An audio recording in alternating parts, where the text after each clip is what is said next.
"You're the most useless father I've ever seen." Those words, hurled at me during a 4th of July dinner, shattered the mask I had worn for years.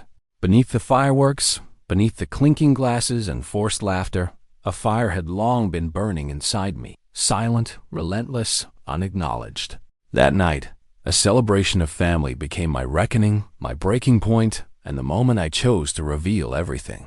My son John Jr., the eldest, looked me dead in the eye and said, "You're the most useless father I've ever had." 4 words that shattered more than the glass of my untouched drink. If you feel like this story might reach you somehow, follow the channel. That way, you help me bring more stories like this, and we grow with every life we learn from. The room abruptly quieted. Eyes darted between us like startled birds. I could feel Josephine clutching her wine glass a bit too tightly. I was supposed to be the man of the house, the patriarch. Instead, I was the punchline, the failure. But you want to hear what I said back? What I really said? No, this isn't some tearful apology or plea for forgiveness. It's a confession, declaration. I told him, "You're right, in a way." See, here's the thing about being the useless father. It's a title carved out by people who never bothered to ask what it took to keep a house afloat. I didn't just fail. I sacrificed silently, paid the bills for his car, his medical emergencies, the school fees that no one noticed. The debts I swallowed so they could pretend life was normal, all while being belittled, dismissed, and ignored. I have 4 sons, John Jr., James, Jonathan, and Stuart. They were my pride and my torment. The more I gave, the more useless I became in their eyes. Miserable, isn't it? How what you give gets twisted into your flaw. "You're the most useless father I've ever seen." The words arrived like a firework that refused to bloom, just a hard pop, a puff of sulfur, and an aftersmell that clung to the tongue. Around the patio table, hands paused halfway to mouths, forks hovered above plates slick with barbecue glaze. And the cicadas droned on as if nothing sacred had been cracked. Flags shivered along the fence. Someone's neighbor cheered at a premature rocket. Somewhere a dog barked at the sky. I looked at my son, my firstborn, and felt the familiar ache walk the length of my ribs. Not rage, not quite. More like an old bruise remembering the fist.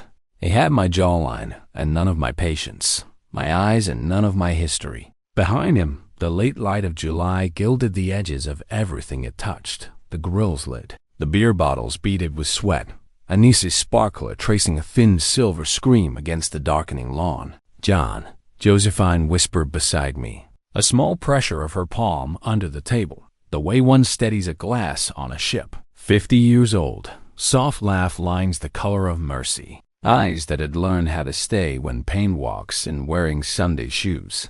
Her thumb tapped once against my knuckle, a pulse answering a pulse. I inhaled. The smoke tasted of hickory and old arguments. The beer was warm. The silence was warmer. This is the part where men are supposed to explode, flip the table, break the spell, break the sun. I did none of that. I watched the ice in my water collapse with a thin, private crack. I watched my boys, though none of them had been boys for a very long time. James with the glossy impatience of a man who buys solutions. Jonathan with ink on his fingers and a storm in his shoulder blades. Stuart with his screen-lit smirk that hit a trembling boy who still believed night was a mouth with teeth. My sons, my strangers, my 4 pieces, scattered. "Useless," John Jr. added, as if the first detonation hadn't quite satisfied him, as if repetition might make the blade sharper. "Married at 57, to a woman who's what? 50. A joke. You can't even provide. We carry the weight and you—" He stopped because he knew he'd gone far enough. Or maybe he stopped because the wind did, and in that brief, breathless stillness, I lifted my eyes to his and let him see that I was not afraid. Not today. Not anymore. The 4th of July is supposed to be a loud day, loud colors, loud music, loud pride. But grief is louder if you know how to listen. It hums under the noise like a power line, like the bass at a party you can't quite leave. For a decade, I had learned how to live with that hum. Elena taught me, or rather, Elena's absence taught me. The house kept her laughter in the curtains for a while, The way some rooms keep heat after the fire goes out. Then, even that faded, and the boys mistook my quiet for emptiness, my patience for weakness, my work for failure. They didn't see the overtime. They didn't hear the bargains.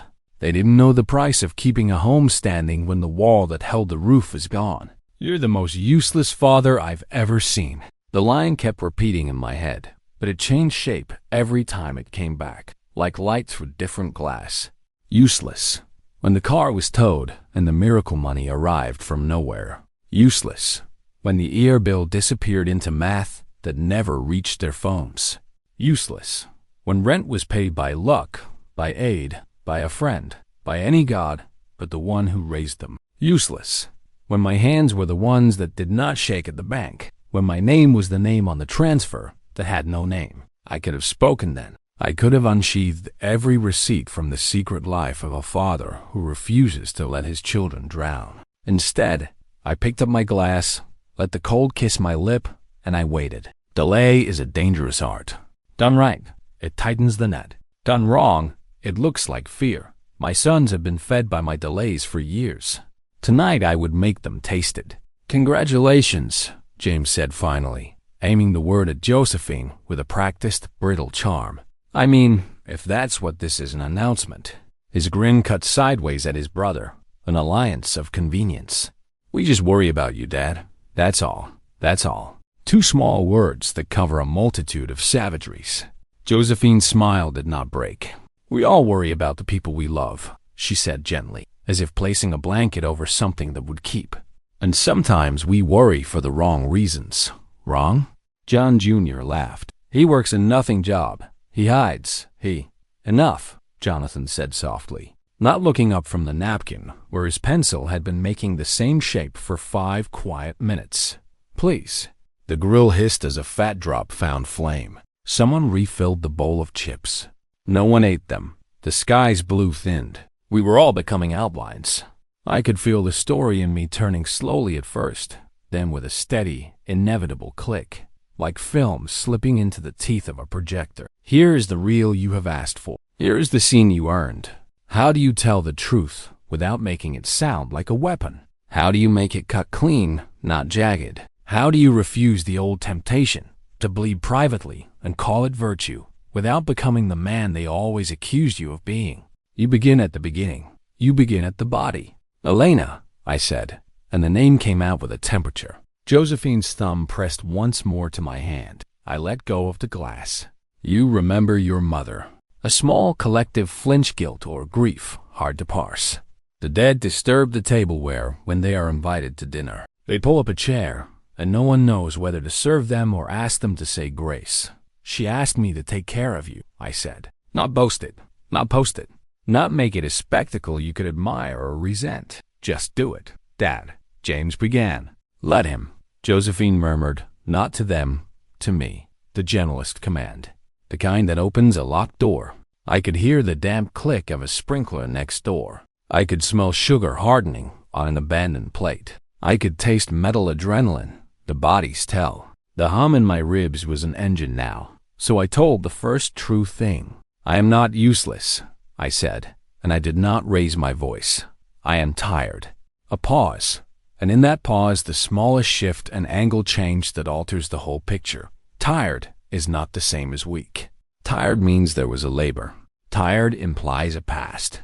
"You want to mock my engagement?" I went on, still level, still low. "You want to measure my life in your comfort? Fine, but if you're going to name me, you'll use my real name. Tired, quiet, careful. The man who didn't teach you how to build a firework, boys, but did teach himself how to disarm one." "How noble," John Jr. said. And yet you ate," I said, "just a little faster. And yet you drove. And yet you slept. And yet you posted. And yet you survived." He shook his head, impatient. "This is exactly the kind of melodrama I expected. No, melodrama is a trumpet. I was a drum. Even, relentless. You feel it before you know you're dancing. Here is the part I had not planned to speak, not tonight. Not with sparklers hissing like thin devils and the neighbors pretending not to watch. But Josephine's hand was warm, and there are truths that become stones if you do not lift them while you can. Do you remember the year your engine died? I asked James, turning to him but keeping my tone as if I were asking whether he'd like more water. You called me from the shoulder, red hazard lights painting your face. Do you remember how you got a new car and 3 days on credit you did not possess? He blinked. A flake of crust clung to his lower lip, absurd in its domesticity. I figured something out, he said carefully, hearing the trap and stepping forward anyway, along. Ah, I nodded as if we were discussing weather. Of course. And you? I said, looking at Jonathan now, the boy who hid behind sketches so he could call them windows. The surgery that wasn't supposed to be urgent until it was. The bill that would have canceled color for a year. Do you remember aide arriving from an office that never answered your emails? A swallow. He set the pencil down on the napkin as if setting down a cigarette. We were lucky. Lucky. I let the word taste every tooth in my mouth. The universe is generous when the universe has a routing number. Stuart shifted, the phone face down at last. Dad, what is this? This, I said, is the sound a fuse makes before the light reaches the powder. I could see John Jr. gearing up, lips thinning, chin hardening, the body preparing its favorite weapon. Denial dressed as authority. He was always clever when cornered. He learned that from me. If there is a sin I own without apology, it is the sin of teaching my son how to win an argument. He used it on me the way men use the good knife on the cook. Stop with the riddles, he snapped. If you want to accuse us of something, accuse us. All right, I said. I accuse you of not looking down. Down at what? At the hands you were standing on. No one moved. Even the air seemed to hesitate, as if waiting for someone to call cut. I almost smiled. Not a happy smile. A survivor's smile. The one you learn when you figure out that the thing everyone calls fate has fingerprints. Here's a secret. I kept every receipt. Not on principle, on instinct. Men who have been called liars by grief keep proof. Men who have been called useless by the mirror keep numbers. They are not trophies. They are anchors. The world drifts when the person who named your days is gone. Paper keeps you from floating off into some quiet madness. I did not pull the folder from under my chair. Not yet. Delay, delay, delay tension is the teacher I could never afford but always obeyed. Instead, I turned to Josephine as if requesting permission to breathe. And when she nodded, barely beautifully, I let the oldest history begin to surface. There's a reason I chose tonight, I said. Not just because it's loud. Because it's a day we pretend we know what freedom means. Pretend? James bristled. We buy explosions and call it independence, I said softly. Real independence is an invoice with zeros. Dad, Jonathan said. Please. Please what? Please don't make us villains.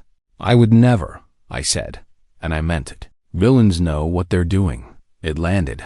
I saw it land. A small sound left Stuart something between a laugh and a cough, the body's way of asking for a different script. I didn't give it to him. Not yet. Not until the truth could stand up on its own legs and walk around the table. Not until useless was a word that made them taste metal too. I thought of Elena. I always do before I tell the truth. She was fierce about truth. Not loud. Fierce. There is a difference. Loud shouts so it doesn't have to bleed. Fierce bleeds in still whispers.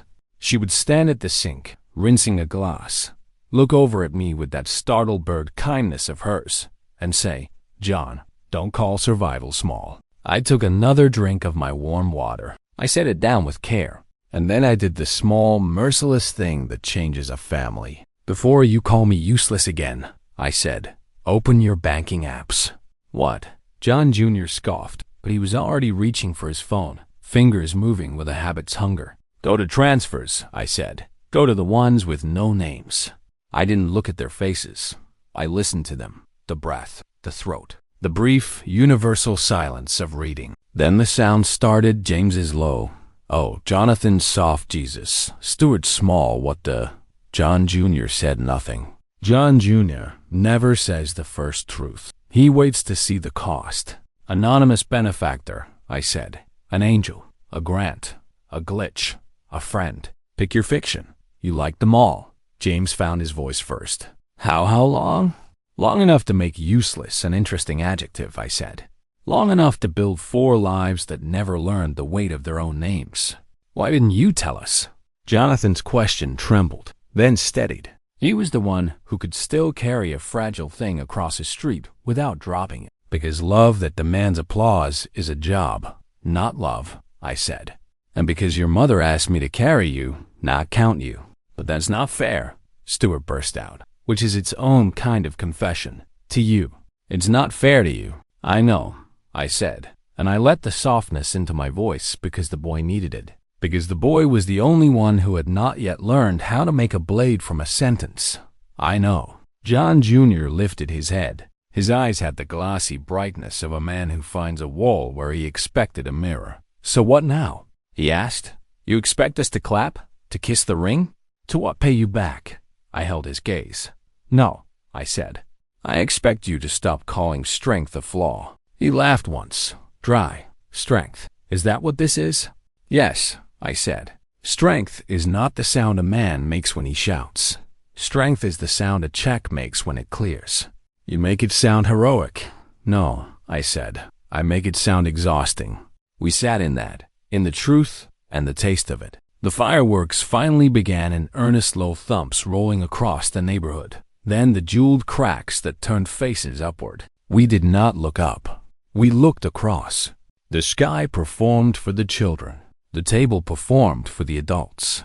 And then, because a story must push forward or it dies of its own breath, I set down the old knife and picked up a newer one. I'm getting married, I said again, in case the insult had drowned it out the first time. We've chosen a date. We've chosen a small place with trees that remember how to be green. We've chosen to be happy in a way that doesn't ask your permission. You don't need our permission, Jonathan said quietly. I know, I said. I needed my own. Josephine's laugh was barely a sound, more a change in the weather. He finally gave it, she said, eyes on me. It was overdue. James rubbed his forehead, palms squeaking against sweat. I can't believe this, he muttered. All of it. Dad, why hide it this long? Because every time I opened my mouth to tell you, your need walked in before my words did. Because I wanted to be the kind of father who fixed the leak before you noticed the floor was wet. Because grief convinced me that love was silent or it was nothing. Because there is a cowardice that looks like sacrifice when you're the only one keeping score. I did not say those things. I am learning, finally, that not every truth deserves the air. Instead, I let the smallest, sharpest one out into the night. Because I was afraid, I said. Afraid that if you saw me, you'd stop needing me. And I had built my life around being needed. There it was. The little bomb, the one with my name on it, the kind that doesn't explode outward. It implodes, and the vacuum pulls the room toward the blast. John Jr.'s mouth opened, then closed. He's not a cruel man. He only learned that cruelty can be a kind of currency in a family that pays with attention. I should know. I funded the bank. The air moved again. The flags remembered the breeze. The dog barked at something that was finally worth barking at. Dad, Stuart said, a boy's word in a man's voice. Teach me, please. What? How to not be this? He gestured around his own body as if it were a house with a bad roof. How to pay my own way. How to stand up, I supplied, and he nodded, shame making him gentler than I'd seen him in years. We can talk about it, I said, all of it. We can start with a budget and end with a spine. And me? James asked after a moment, the question a rough whisper. What do I do with the fact that I didn't know? You learn to ask, I said. Before you assume, before you accuse. Jonathan breathed out a long painter's exhale, a man clearing smoke from the room. And me? He asked. What do I owe you? Nothing, I said, except this.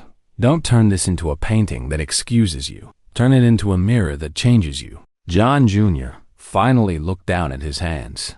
The powerful, powerless hands. The grill's light blinked off. Someone across the street yelled, God bless America. And for the first time all evening, I almost laughed. I said you were useless, he murmured. It wasn't an apology. Not yet. It was a man reading his own handwriting and trying to forgive his pen. I shouldn't have. No, I agreed. You shouldn't have. The night had settled, honest and heavy. The first smoke of fireworks drifted across the fence like a ghost unsure of its haunting. I felt the scene loosening inside me, the way a knot releases when the rope is burned enough. Not victory, not vengeance. Something quieter and far more dangerous to the old order. A man choosing his own name. "I'm not going to fight you," I said. "Not here. Not tonight. This isn't a war. It's a wake." "A wake?"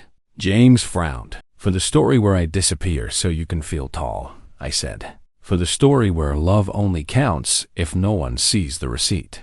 I rose then, not to tower, not to threaten, but because the body sometimes needs to be vertical when it tells the truth. Chairs scraped. The patio boards answered with their old wooden sigh. Josephine stood too, not behind me, not in front of me, but beside. I looked at each of my sons.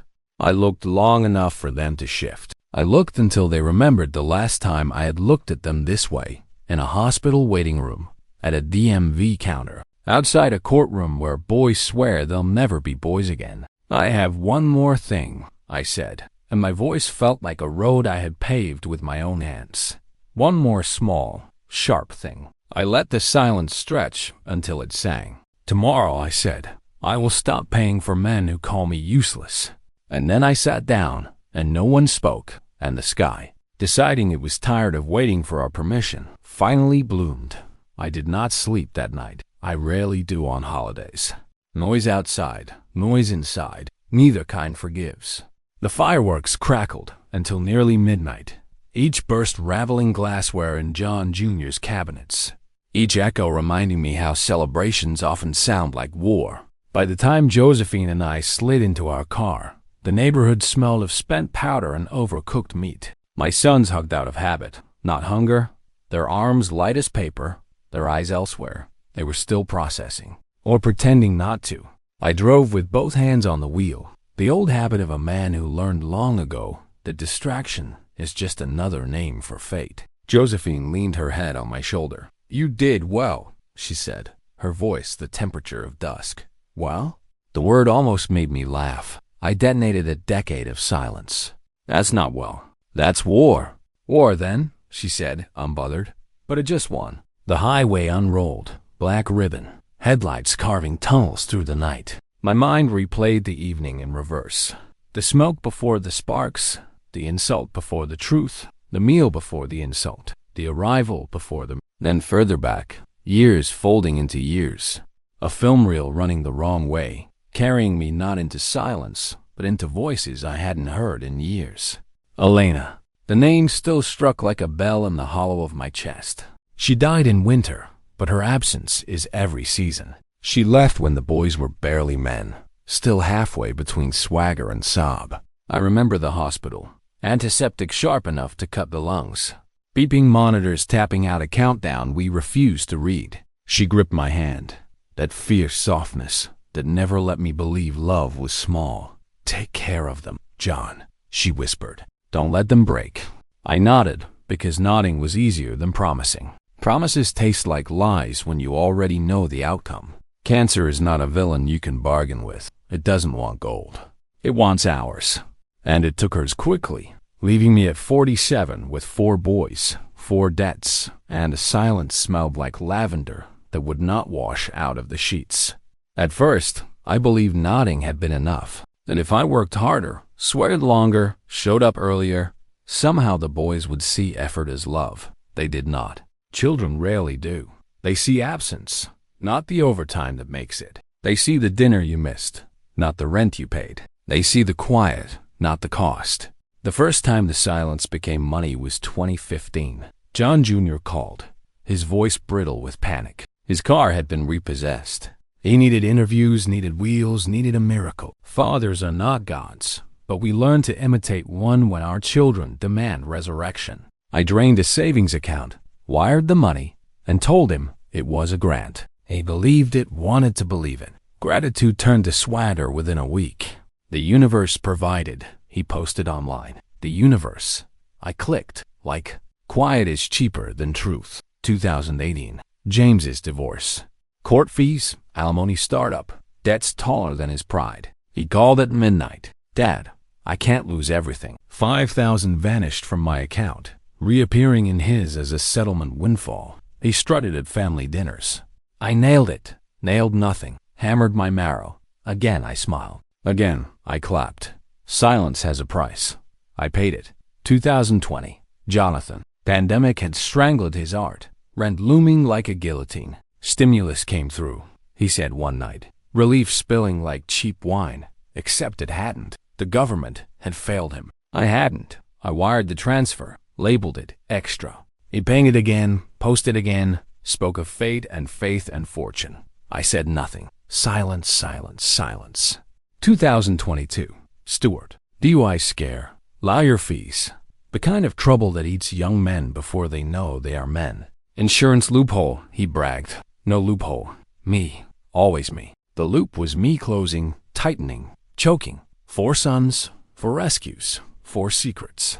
Each one convinced of their own salvation story. Each one blind to the invisible hand that steadied them. They called me absent. They called me broke. They called me useless. And I let them. Because Elena had asked. Because love told me survival didn't need applause.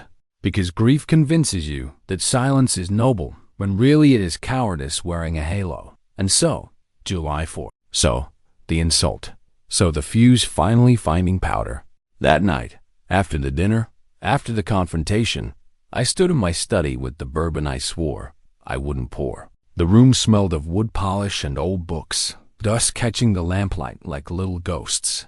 Josephine had gone to bed. I stayed awake, pulling the drawer open, sliding out the old envelope thick with receipts. Proof, my real autobiography dates, amounts, signatures, the quiet ledger of a man called useless. One by one, I spread them across the desk. Bank transfers, pay stubs, canceled checks. They looked like gravestones in neat rows, each one marking the death of a little dignity. I touched them with a kind of hatred, but also relief. Hatred because they represented years of erasure. Relief because finally, I had spoken. You're the most useless father I've ever seen. The phrase replayed in my skull, but softer now, as if memory had dulled its teeth. I whispered back to the paper, to the ghosts. No, not useless, just unseen. The clock ticked toward 2. Outside, fireworks had become the occasional stray pop, the sound of celebration limping home. My phone buzzed once. Stewart. A text. Teach me? 2 words. A plea. I didn't answer. Not yet. Delay again. Suspense again. If I had learned anything in 57 years, it was that timing is half of truth. I leaned back, chair groaning, and thought of control. Do we ever really have it? Elena believed discipline, faith, and grit could sculpt futures. I had believed once too, but the boys taught me otherwise. They were living proof that control is a myth fathers tell themselves to fall asleep. In reality, we are scaffolded, invisible, temporary, meant to be torn down once the building stands. But what happens when the building never stands and the scaffolding outlasts the bricks? Maybe that was my failure. Not that I loved them poorly, but that I loved them too quietly. That I let them build myths where truth should have stood. That I handed them survival like contraband and watched them parade it like victory. At the table, when I said I will stop paying, I felt something shift in my chest. Not triumph, not relief. Something like oxygen where there hadn't been any. The kind of breath you take when you realize you are no longer drowning, not because the water receded, but because you finally kicked your way to the surface. Josephine stirred in the doorway then, half asleep, robe loose, eyes soft. John, she said, voice low, come to bed. In a minute. She crossed the room, touched my shoulder, glanced down at the scattered papers. You don't need to prove anything anymore, she murmured. Don't I? I asked, sarcasm feathering the words. No, she said, and kissed my temple. Not to them, not to me, only to yourself. When she left, I stared at the papers again. Proof, weapons, wounds. I didn't know what I'd do with them. Burn them maybe, or maybe bring them to the next dinner and lay them like cards on a table that had never known honesty. Delay, delay, delay. But the fuse was shorter now. Somewhere inside me, beneath the exhaustion, beneath the bitterness, a small, stubborn hope twitched that maybe truth spoken aloud was enough to tilt a family back towards something that resembled love, or at least respect. But another voice, darker, older, whispered back, Or maybe it's too late. I closed the envelope. I turned off the lamp. I left the room in shadow, the way I had lived too long. The morning after smelled like smoke. Not fire, not danger, just the stale perfume of other people's fireworks, drifting across lawns, clinging to curtains, a false echo of celebration. I stood at the kitchen sink, staring at the streaks of ash on the window pane, and thought how fitting it was. Joy always leaves residue. Josephine brewed coffee. She didn't ask how I slept. She knew better. She set the mug beside me, steam curling upward like a reluctant prayer. "Something's going to happen today," she said quietly. "What?" "They'll call." I almost laughed. "My sons? They don't call. They need. They appear. They devour. But they don't call." Her look was patient. "They will now." And she was right. By noon, the first buzz rattled the phone. James. His name glowed on the screen like an accusation. I let it ring out once, twice, 3 times before I answered. Delay always delay. Suspense keeps truth sharp. "Dad?"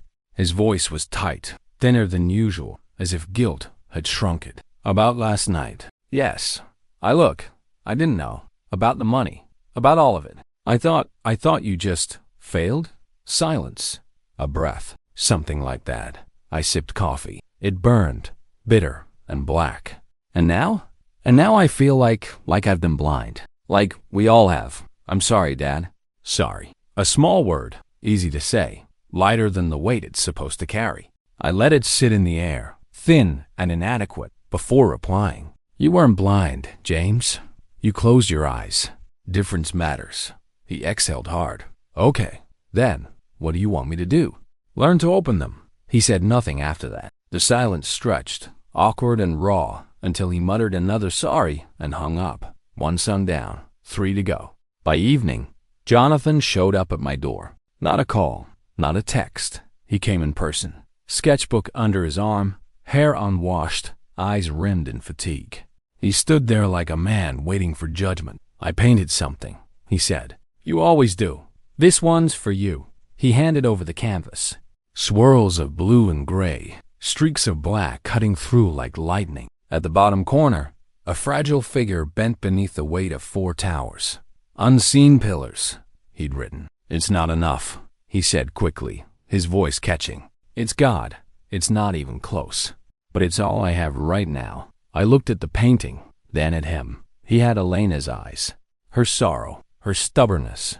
"It's more than you think," I said. We sat in the living room, the clock ticking louder than our words. He spoke eventually. "Why didn't you tell us? Why didn't you just say, 'Dad, I'm carrying you'?" "Because love isn't an invoice," I replied.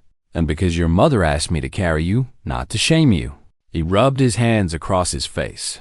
"And did it work? Did it make us better men?" The question landed like glass on tile, shattered. "No," I said finally. "It made you comfortable, and comfort doesn't build men. It builds children with taller shadows."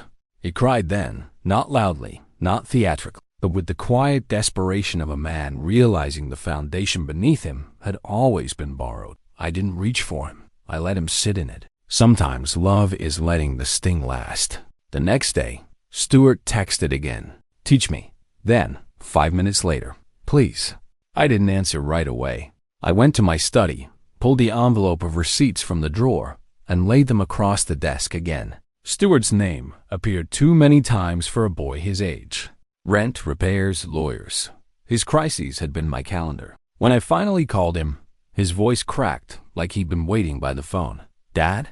"Yes." "I don't want to be useless." The word startled me. Echoes, twisted echoes.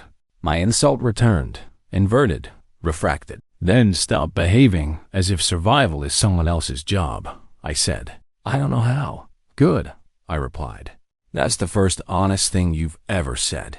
We'll start there." We made plans to meet that weekend, not as father and son, as teacher and student. Budgets, basics, balances, the bones of a life. The small things no one had taught me, that I had clawed from long nights and longer debts. 2 down, 1 left, the loudest one. John Jr. did not call, did not text, did not appear. He vanished, as if silence could erase truth. But silence is an echo chamber. It only makes words louder once they bounce back. 3 days later, he showed up at my job. The factory smelled of oil and metal, machines hammering rhythm into the floor. He stood at the edge of the line, arms crossed, jaw tight, waiting. I walked to him, sweat stinging my eyes, and waited too. "I didn't ask for your help," he said finally. "No," I agreed. "You demanded it." His jaw clenched harder. "I don't need you." "Then pay me back." He flinched. "Just slightly, but enough." That's exactly what it is." The clang of machinery filled the space between us, but the truth carried louder. He had always been the ringleader, the one who spoke for the others. Now he had no script, just silence, stretched taut, threatening to tear. Finally, he muttered, "I'll figure it out." "You should," I said, and turned back to the line. But inside, something twisted, because as much as I wanted him humbled, as much as I wanted to believe this was justice, another voice gnawed at me. Did I fail him? Did I raise him so dependent that he mistook provision for weakness? Did I build him into a man who only knows how to bite the hand that feeds? Failure tastes metallic. It lingers longer than triumph. That night, Josephine found me pacing the living room. "You're shaking," she said. "Am I?" "Yes." I sat down, hands unsteady, eyes burning. I tried to be an example. I tried to be strong. But maybe I only taught them how to lean until they couldn't stand. She knelt in front of me, cupped my face in her palms. "No, John, you taught them how to survive. What they do with that lesson is theirs, not yours. But what if I failed?" Her voice was steady, fierce. "Then you failed in love, and that is the only failure worth forgiving." The words sank into me like water into dry earth. Not enough to heal, not yet, but enough to soften the ground. The week passed in fragments, texts from James, awkward and stumbling. Sketches from Jonathan, more paintings of pillars and scaffolds. Stuart showing up with notebooks, ready to learn. But John Jr. stayed silent. His absence was louder than their presence. Every night, I sat in my study, receipts spread like maps of battles fought and lost. Every night, I asked myself the same question. Did I save them, or did I stunt them? The answer shifted with each tick of the clock. Control, failure, love. They tangled in my chest until I couldn't tell which was which. But one truth grew clearer with every passing day. Silence was over. The fuse had burned. The powder had ignited. The war was not with my sons anymore. It was with myself. John Jr. broke the silence on a Sunday. Not with an apology, with a summons. "Come to the house," his text read. No explanation. No time. No hint of whether it was war or truce. I showed Josephine the screen. "You don't have to go," she said. "Yes," I replied. "I do." The drive felt longer than it was. Suburbs again, lawns manicured. Flags still out even though the 4th had passed. Patriotism fades slower than fireworks. My chest tightened with each turn, each familiar mailbox. This was where I had stood days ago, humiliated, accused, unveiled. This was where truth had cracked the ceiling. And now I returned, not knowing whether the roof would collapse or stand stronger. He opened the door himself. No wife, no children. Just him, framed by the hall light, eyes shadowed, shoulders tight. He stepped aside without a word. Inside, the house smelled of beer and silence. No laughter, no grill, no music. Just the faint hum of a fridge that hadn't been cleaned in too long. He gestured to the table. The same table, the battlefield. We sat. "I don't know how to start," he said finally. His voice was low, stripped of its usual armor. "I've been angry for a long time. At you, at life, at everything. I thought, if I tore you down, I could stand taller. But it only made me smaller." I studied him, the son who had inherited my jawline, my temper, my refusal to yield. He looked older in that moment, not by years, but by cracks. "You called me useless," I reminded, not cruelly, just to set the ground. He flinched. "I know, and you believed it." "I wanted to." "Why?" I asked. "Because if you were useless, then my failures weren't my fault. If the foundation was weak, then the house collapsing wasn't on me." He swallowed hard. "But you weren't weak. You were holding us up, and I got that. I spat on that. I spat on you." Silence. Heavy. Sacred. "What now?" I asked. My voice was steady, but my chest was a battlefield. "Do you want absolution? Forgiveness? A receipt?" "No," he whispered. "I want to change. I leaned back, chair groaning. For years, I had carried these boys as if they were fragile glass. Now, here was my eldest, finally asking to be clay-shaped, hardened, remade. Then stop looking at me like I'm the wall you have to knock down, I said. Start looking at me like the mirror you have to face. His eyes shone, not tears, not yet, just the shine of a man finally admitting gravity. I don't know how, he said. I let out a breath I didn't know I'd been holding. Neither did I. But I learned. You will too. For the first time in years, he nodded without resentment. A small gesture, but seismic. The wedding came weeks later. Not grand, not gilded. Just a small chapel. Vines curling around stone. Light spilling through stained glass like liquid fire. Josephine walked down the aisle in a simple dress, her smile brighter than any jewel. I waited at the altar, my sons scattered in the pews like fragments slowly finding form. James clasped my shoulder before the ceremony. I'm trying, he said simply. Jonathan handed me a sketch of the chapel, lines soft, unfinished. For you, he murmured. Stuart grinned nervously. I set up a budget spreadsheet, he whispered, as if confessing a crime. And John Jr.? He said nothing, but he stood. And that, for now, was enough. When Josephine reached me, her hand slipped into mine with the steadiness of an anchor. The pastor began to speak. Words about love, endurance, vows. I barely heard them. My mind wandered back to Elena's hospital bed, to the years of silence, to the insult that cracked it all open, to the truth that had finally clawed its way into the light. You're the most useless father I've ever seen. The phrase replayed once more, but this time it was different. Hollow, defanged, a ghost of a weapon. I whispered back in my heart, not useless, never useless, just unseen, and now seen.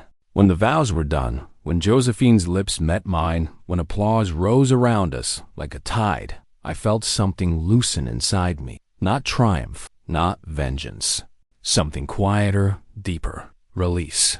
That night, alone again in my study, I poured tea instead of bourbon. Steam curled upward, not smoke. The desk was bare, no receipts, no proofs. I had burned them that morning. Not out of rage, out of closure. I stared at the empty wood and spoke aloud, as if the silence itself deserved the words. I am not useless. The room didn't argue. Weeks later, John Jr. called. His voice was rough, unpolished. Dinner? On me. I almost laughed, almost cried. Instead, only if you pay this time for real, he chuckled. And in that chuckle, a bridge began. Not built, not finished, but begun. I wish I could say the story ended in fireworks, in reconciliation, in perfect symmetry. It didn't. Life doesn't. But it ended in truth. And sometimes truth is enough. Control? No, I never had it. Failure? Perhaps. But failure in love is not the same as failure in life. I am not a hero. I am not a villain. I am John, 57, widower, husband again, father still. And when I hear the word useless now, it no longer wounds. It reminds. Reminds me of the night silence ended. The night I chose to speak. The night I stopped mistaking survival for shame. Thank you for staying with me and listening this far. Your attention is a gift. Did these minutes mean something to you? Then please, follow the channel. Every click from you is a push that helps me keep bringing stories that truly stay with us.